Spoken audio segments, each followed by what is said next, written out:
Excuse-moi, t'as quel âge? Ouais, me parle pas d'âge. Parle-moi de la formation que je viens faire. Ok, parle-moi de la formation que tu viens de faire. Alors j'ai fait une formation cordiste. Tu sais c'est quoi? Pas du tout. Et bien cordiste, c'est tous les travailleurs en hauteur attachés à des cordes. En gros, tu vas voir des fois Ouais. sur des bâtiments des cordistes qui nettoient des vitres, mais tu peux faire plein de métiers beaucoup plus complexes. Soit en usine, genre à Notre-Dame de Paris, ils ont besoin des charpentiers de cordistes pour monter des poutres. Ça peut être pour monter sur les éoliennes.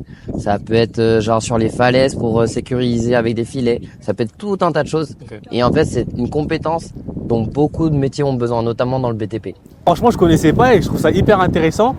Mais pourquoi je t'ai intéressé à ce métier-là? Un métier qui est pas si connu que ça.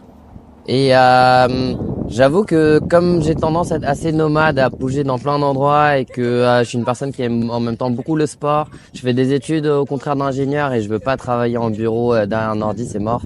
Et je milite beaucoup, j'aime beaucoup genre essayer des travaux manuels et faire beaucoup de choses. Et en fait, en tant que cordiste, ce qui est bien, c'est qu'on peut trouver du travail relativement facilement dans plein d'endroits en France. Et ça permet d'être assez libre sur la gestion de son travail, surtout si tu travailles en intérim.